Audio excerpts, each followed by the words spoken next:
پاکستان کی جو اسٹیبلشمنٹ ہے یہ افغان طالبان ان کو بیوقوف کیسے بناتے، کہتے ہیں اگر ہم یہ کریں تو پھر ادھر ہو جائے گا، مطلب ہے کہ یہ داعش میں چلے جائیں گے، یہ القاعدہ میں چلے جائیں گے، یہ پلانے گروپس میں چلے جائیں گے اور پھر ہمارے لیے مسئلہ ہوگا۔ میرے خیال میں یہ ساری وہ گولیاں ہیں جو افغان طالبان مسلسل پاکستان کو اور پاکستانی اسٹیبلشمنٹ کو کھلا رہے ہیں، لیکن ابھی تک وہ اتنا بھی نہیں کر سکے کہ ان کو مجاہدین تو نہ کہے۔ کم از کم پاکستان اگر یہ ڈیمانڈ کرے کہ مجاہدین نہ کہے، ان کو دہشت گرد اگر ڈکلیئر نہیں کرتے، ان کو شدت پسند تو کہہ دینا، ان کو یہ اتنا تو ہو کہ ایک ایسا ملک جس نے ان طالبان، میرے خیال میں we are getting what we have done, ہم نے جو کیا ہے ہم اس کی وہ کر رہے ہیں ان طالبان کو اور ان مجاہدین کو جو افغانستان میں سب سے زیادہ اینٹی پاکستان ہے، ان کو ہم نے یہاں پہ رکھا، یہاں پہ پالا، ابھی بھی ان کے فیملی سے ابھی میں آئی ڈونٹ نو کہ why Pakistan is not getting tough on it, صرف ایک دو وزراء کے علاوہ باقی ہمارے ہاں زیادہ تر اپالوجسٹ ہے افغانستان کے حوالے سے، اور ہماری سیاسی جماعتیں تو بالکل افغانستان کے حوالے سے ایکسٹریم اس کا جو ایک شکار ہے، اور وہ یہی سمجھ رہے کہ نہیں افغانستان، کیونکہ افغانستان وہ playing their card very well, بڑے اسمارٹلی وہ اپنا کارڈ کھیل رہے ہیں۔ پاکستان میں کوئی بھی سیاسی جماعت جو ہے وہ کل کے آ کر یہ نہیں کہہ رہی کہ افغانستان سے پاکستان میں دہشت گردی ہو رہی ہے۔ تحریک انصاف کو بالکل، وہ تو اگر آپ ان کو قرآن اور قسم بھی دے دے وہ یہ نہیں کہے گی کہ افغانستان سے پاکستان میں دہشت گردی ہو رہی ہے۔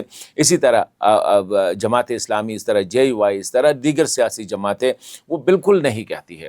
ایک تو اسی حوالے سے ہمیں یہی کنفیوژن ہے، دوسرا یہ افغان طالبان کے حوالے سے، چلو پاکستان نے تو یہ غلطی کی ہے، یہ بلنڈرز کیا ہے، لیکن ابھی آگے کیا کرنا ہے اس پہ نہ عوامی نیشنل پارٹی سوچتی ہے، نہ پاکستان تحریک انصاف سوچتی ہے، نہ دیگر سیاسی جماعتیں سوچتی ہے کہ اب آگے ہم نے کیا کرنا ہے۔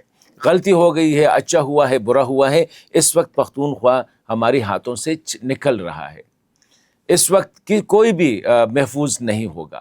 یہ طریقہ کار ہوتا ہے، وہ آج فوج پہ اٹیک کر رہے ہیں، کل پولیس پہ کریں گے، اور پھر آ کے جو ہے عام لوگوں کو، وہ جب پولیس اور فوج سامنے سے ہٹ جائے گی تو پھر عام لوگوں پہ وہ اٹیک کریں گے۔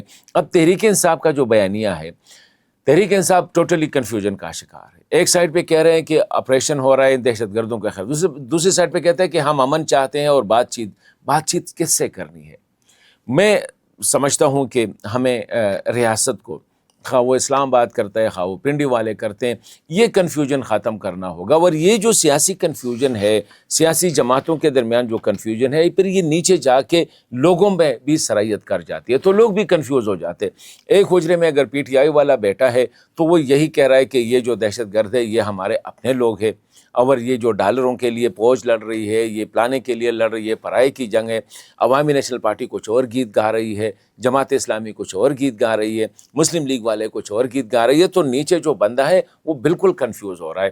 تو میں سمجھتا ہوں کہ ونس فار آل ایک ڈیسیجن لینا پڑے گا کہ سب کو، یا تو یہ دوست ہے ٹی ٹی پی، سارے پاکستانی کہہ دے کہ جی ٹی ٹی پی یہ دہشت شدت پسند جو ہے یہ ہمارے اپنے لوگ ہیں، نہیں لڑتے ہیں ان کے ساتھ، آنے دو، کیا کریں گے؟ ماریں گے 100 200 300 1000 10,000 لاکھ 2 لاکھ 3 لاکھ 10 لاکھ، جتنے مار گئے، جو باقی رہ گئے ان کی حکومت میں رہیں گے، یا اسی طرح کر لیتے۔ افغانستان کے حوالے سے یا دوست اور دشمن سے نکل کر کچھ انگیجمنٹ تو پھر ہونی چاہیے، کچھ رسپانس ادھر سے ہونی چاہیے۔ تو میں سمجھتا ہوں اسی طرح خیبر پختونخوا کی جو سیاسی حکومت ہے، جو صوبائی حکومت ہے، اس کا بھی موقف کلیئر ہونی چاہیے۔ اگر کلیئر موقف کے ساتھ نہیں آتے تو پھر سامنے سے ہٹ جائے، کوئی اور حکومت لے آئے تاکہ ان ایشوز کو فرنٹلی وہ ایڈریس کرے، یا تو کل کے کہہ دے کہ یہ ہمارے دوست ہیں، یہ ٹی ٹی پی والے جو ہے، یہ خوارج جو ہے، یہ ہمارے دوست ہیں، ہمارے اپنے لوگ ہیں، ان کے ساتھ ہم نہیں لڑتے ہیں۔ پھر تو یہی ہوا نا، مرد کا بچہ بننا پڑتا ہے۔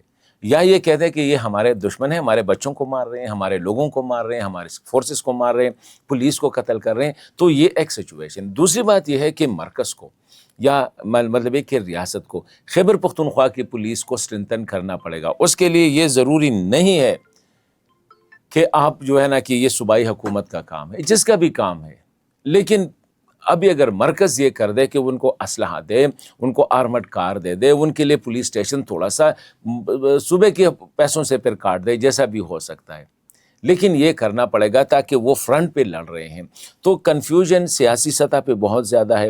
وہی سیاسی کنفیوژن جو ہے پھر ڈاؤن چلی جاتی ہے، اور اسی وجہ سے میں اکثر کہتا ہوں کہ وی آر لوزنگ دس وار.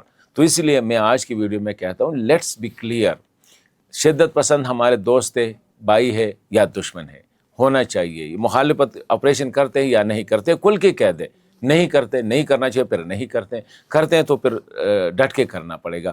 افغانستان کے حوالے سے کلیئر کٹ پالیسی اڈاپٹ کرنی پڑے گی کہ افغان طالبان، اس وقت پوری دنیا پاکستان کی طرف دیکھ رہی ہے. تو it is the best time, بہترین وقت ہے کہ افغانستان کے حوالے سے ہماری ایک کلیئر پالیسی ہو، وہ ان کو کمیونیکیٹ کیا جائے. ورنہ اگر وہ نہیں کرتے تو پھر use the hard power. Hard power کو ہمیں استعمال کرنا پڑے گا. اس کے بغیر میرے خیال میں افغانستان کے ساتھ آگے جانا مشکل.